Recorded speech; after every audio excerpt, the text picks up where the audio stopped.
third day of Comic-Con arrived and Marvel Studios were no playing around.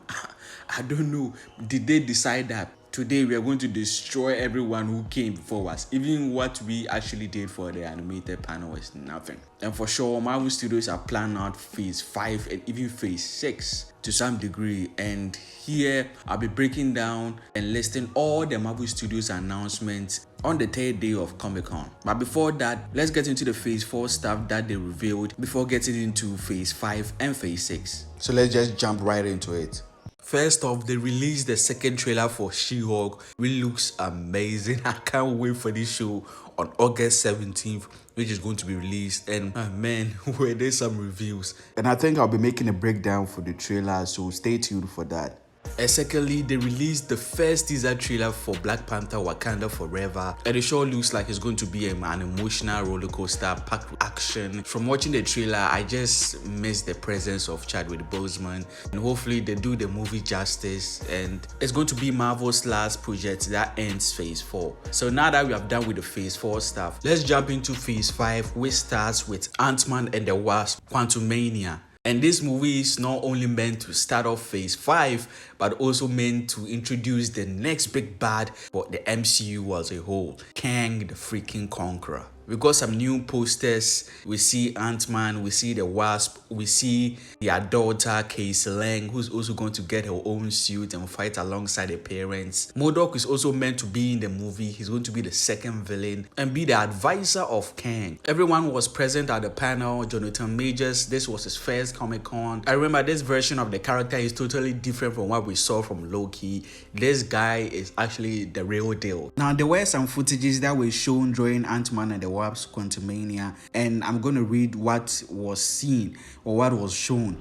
So the footage shows Scott Lang reading excerpts from his new book, Look Out for the Little Guy, to a crowd of people, and it's clear that he's pretty much missing some action and he hasn't seen that in a long time. And he gets a call that his daughter Casey Lang is in prison. Scott wants Casey's help, but he doesn't want to make her life difficult. He doesn't want her to waste her life. And he talks about how he saved the world, which is met by Hank Pym, pointing it out that he's always been saying that, which Janet and Jane also chip in to talk about. It then cuts to Kang speaking to Scott, telling him that he's a very interesting man and that he's lost a lot of time due to him being stuck in the quantum realm. In the second episode, an explosion occurs in the lab which sucks them all into the quantum realm, and they end up in a new world and they have to navigate through using new suits. And they meet Bill Murray's new character Krella, who knows Janet. Now, the craziest part of this trailer is that Kang tells Scott that he knows everything about his life and how it ends, and Scott replies him that he's an Avenger, which Kang also replies with this belief that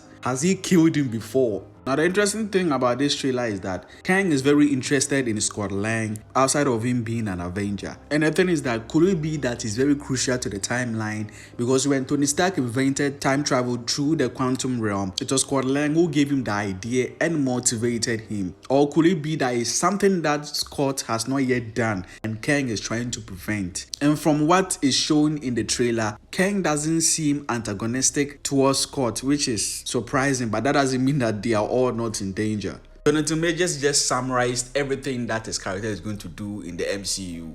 There will be conquering.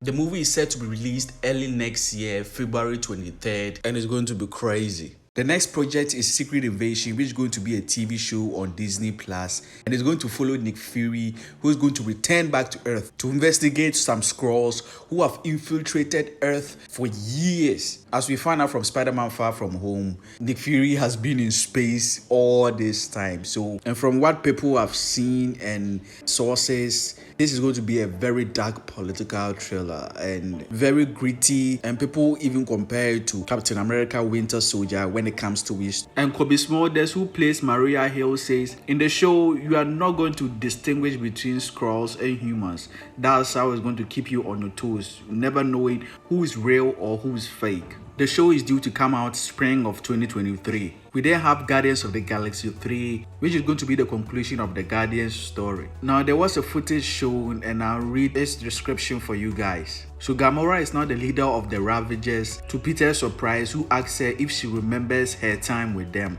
which she sadly says no. The soundtrack, Do You Realize by Flaming Lips, plays on the background, and we see shots of the Guardians on Earth, and it seems things are looking bad for Rocket Raccoon. Adam Warlock is shown, and the story this time seems to revolve around Rocket Raccoon, and we see a young Rocket also. Chukwuka Iwudi will be playing the antagonist for this movie. He's going to be playing High Revolutionary, a mad scientist in the comics who's dedicated his life to creating the perfect human specimen by combining human and animal DNA, and I think that's why the story is going to involve Rocket Raccoon. Anyway, the movie will be coming out May 25th next year. Next up is Echo, which is going to follow Alaqua Cox's Maya Lopez story from what we saw in Hawkeye. The show will debut on summer 2023. We then move on to Loki season 2, which is filming at the moment, and man, the craziness that is going to ensure in this season is going to be mind-blowing. From what we left off, everything has been changed. The timeline has been split by Sylvie killing Kang. But from the set photos and everything, it seems they are going to reunite. I mean, it's a no-brainer. And the show is also scheduled to be released summer 2023 as well. We now have the Marvels, the sequel to Captain Marvel, and this time it's going to follow 3 protagonists: Kamala Khan, Miss Marvel, Carol Danvers, Captain Marvel, and Maria Rambeau, who I don't know is going to go with Photon or Spectrum. But we've already got a glimpse to what we may see in the Marvels from the post-credit scene in Miss Marvel episode 6, the finale. It seems Carol Danvers and Kamala switched places, which I think is going to start the basis for the movie, which is going to be released July 28th, 2023. We now get to Blade, which is going to be filming November this year, and it's going to be an introduction to the vampire world. The movie is scheduled to be released November 3rd next year. Moving on, we have Ironheart. We will be seeing Riri Williams first in Black Panther Wakanda Forever, which we saw a little glimpse of her in the trailer that dropped. The show will be dropping fall 2023. We now have a spin-off of WandaVision, Agatha Harkness, Coven of Chaos, which at this point we don't know the timeline is supposed to take on. Is this going to be her past or also delve into her future from what we saw at the ending of WandaVision? But the show is scheduled to be released 2023, 2024 is what it was stated, in winter that is.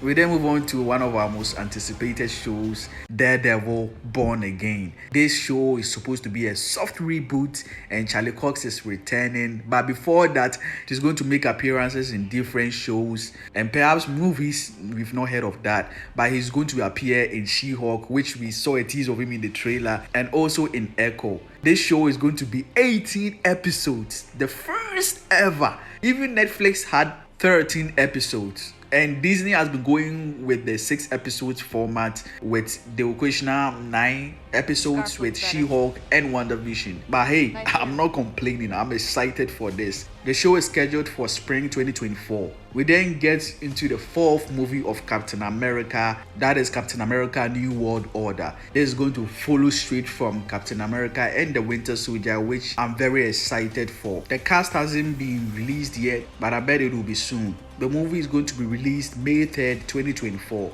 Now, the last project to end Phase 5 is going to be the Thunderbolts movie. We've known from different cameos that Valentina has had in Black Widow and then Falcon and the Winter Soldier that she's recruiting people, and this is what essentially we are going to get. They have not yet named the entire cast, but I bet it will be soon also. The movie arrives November 8th, 2024.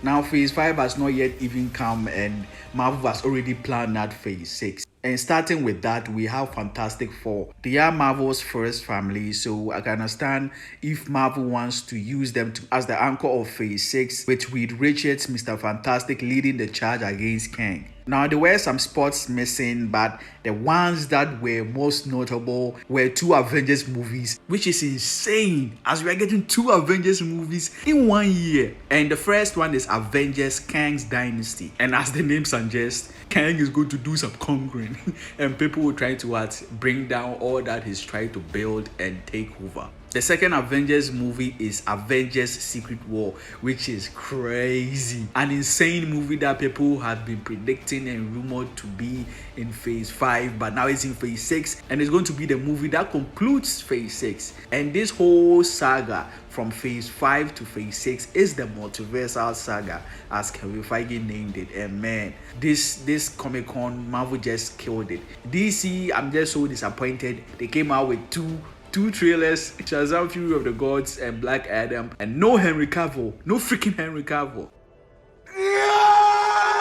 And that's it. Anyway, this isn't about them. This is about Marvel and their fantastic way of ushering us more content. Anyway, I'll be breaking down some of the trailers for Black Panther Wakanda Forever and She-Hulk, the second trailer, and also make a video about some of the potential movies and shows that may take up the missing slots in phase 6. So let me know in the comments below what you think of this. What movie and TV show are you most excited for phase 5 and phase 6? And if you enjoyed the video, leave a like, subscribe, turn on that post notification bell not to miss any other video. As always, Nady Sage here. See you guys in the next one.